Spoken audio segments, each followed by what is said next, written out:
All right, I told you I was going to document my life and I was going to keep it real. So this is it. I'm in my cardiologist's office, and Dr. Qamar, who's the greatest doctor on the planet, by the way. I love this guy. I've been seeing him for 5 years, and he's been taking care of all my medical needs. He's an awesome guy. Without further ado, my doctor, Dr. Qamar. Thank you. That's very Oh, kind he's of going to give you. me some results of a procedure I had. What was that procedure I had the other day? Um, we had done a heart catheterization. We had taken pictures of the arteries to the heart. We had taken some images of the left ventricle, which is the pumping chamber of the heart. We had taken pictures of the carotid arteries in the neck. How are you feeling today?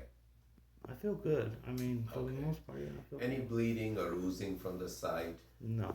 He, Perfect. he had a rough time though. I'm saying it. He doesn't want me to tell you, but I'm telling you. He She's had a a good. good he had a good 3.5 hours of pain in his arms around the Oh, chest area on the day of the procedure. Uh-huh. I wanted to call 911. After the procedure? Yeah, he Okay. wouldn't let me call 911. yeah. Oh, There I was just this. I just stood there with holding my breath with the phone in one hand, watching him with making sure the nitro was ready. Huh. But he by 3.5 hours he laid down, and then when he got up he seemed much more like himself again, and obviously he didn't die because here he is. Well, the pains that I had were coming up my arm, like under here and under this side of my arm, and it just felt like a tight, like coming up my neck, like a tightness kind of deal, Sure. and it subsided after a few hours. I mean, and I feel like those pains every now and then I get things here and here. It's like all over the place, you know. So, uh, so first of all, as far as the carotid arteries in the neck are concerned, Hmm. uh, no worries. The plaque buildup is mild, and at this time we do not have to do any mechanical interventions, so we don't have to worry about it.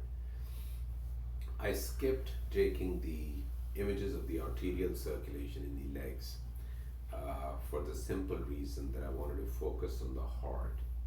And once we took images of the arteries to the heart, it was obvious to me that we first needed to come up with a plan for the heart. So we kind of, it's not that we don't care about it, but we've kind of just sort of delayed the imaging of the legs. Right. Now, what we found in the arteries in the heart was that your previous stenting is fine. There Okay. is no restenosis, there is no new obstruction at that site. Right. But in a few other areas where you had moderate amount of plaque buildup, that has progressed quite a bit. Not that it can't be treated, it can be treated with absolute 100% certainty. The question is, what kind of treatment will provide you the best long term outcome and most longevity? Is it bypass surgery? Is it stenting of some segments, some new segments in the heart? Looking at the anatomy of those blockages is very important as to where those blockages are located. You can pretty much stent any area in the heart, but the question is technically, anatomically, whether stenting of that area will give you a better long term result than bypass surgery. Now, one of the blockages is located in what we call the left main coronary artery. Is it possible to see it on that diagram? Yeah, actually, let me see.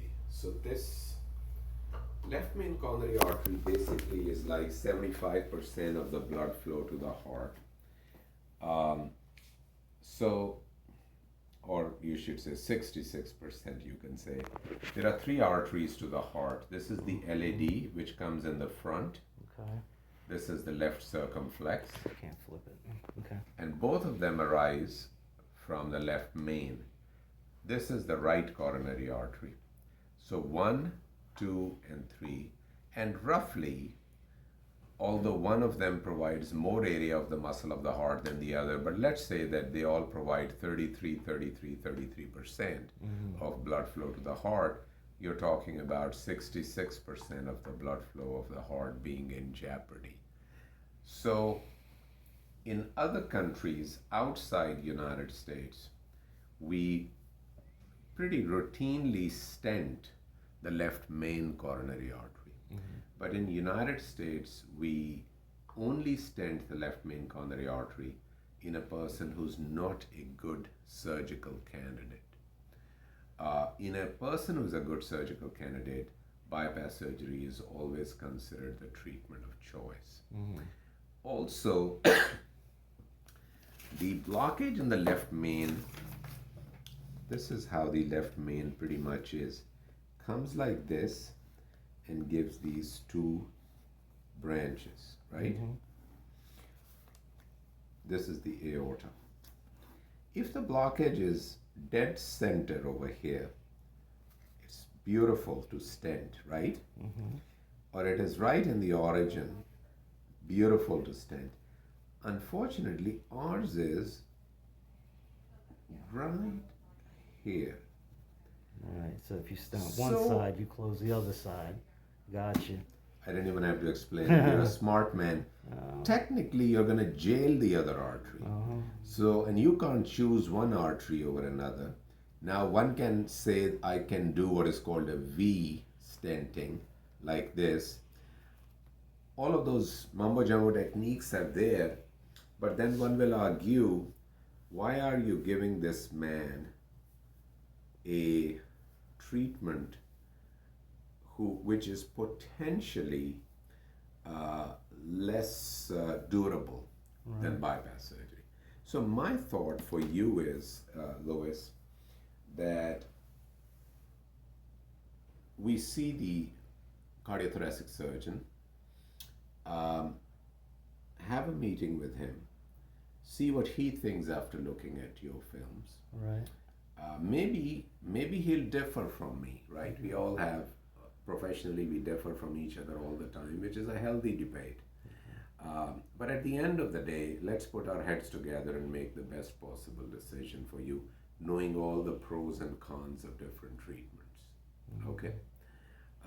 At the end of the day, we should do what will be durable, what will add years to your life, and give you the most trouble-free living. Wow. That's what it is, isn't it? So, Go ahead. I was gonna ask, are there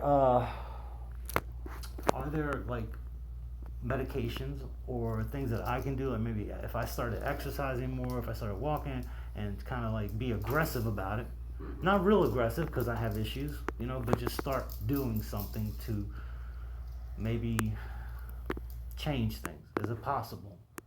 Lois, there is no question about the fact that we will definitely need your help in doing all of those things, even after stenting or bypass surgery. Right.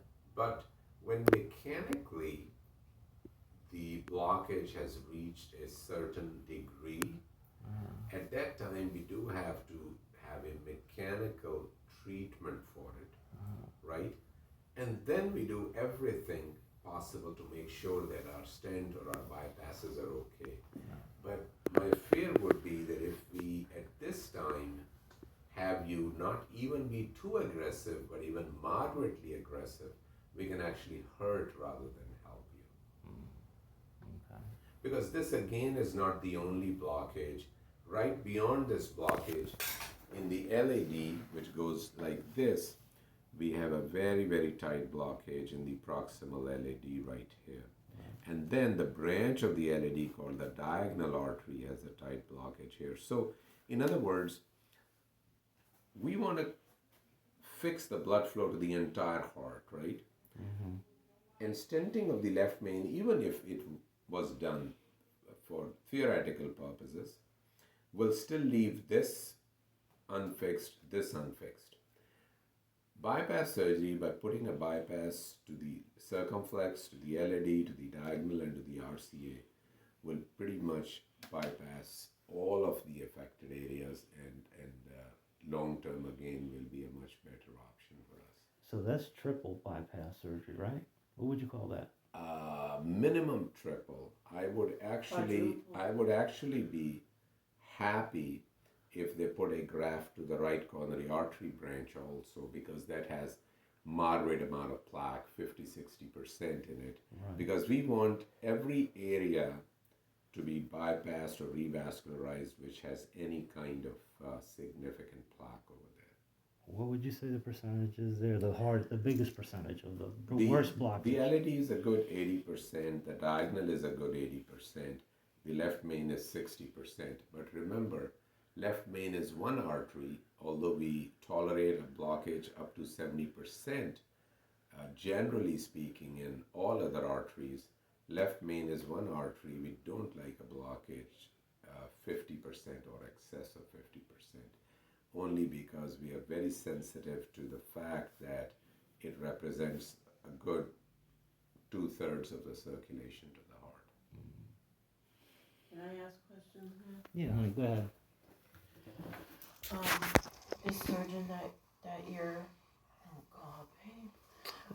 I love you, honey. You're my sweetness. Go ahead. This surgeon that you would be referring us to, does he have to go to see him if he agrees with everything that you're saying right now?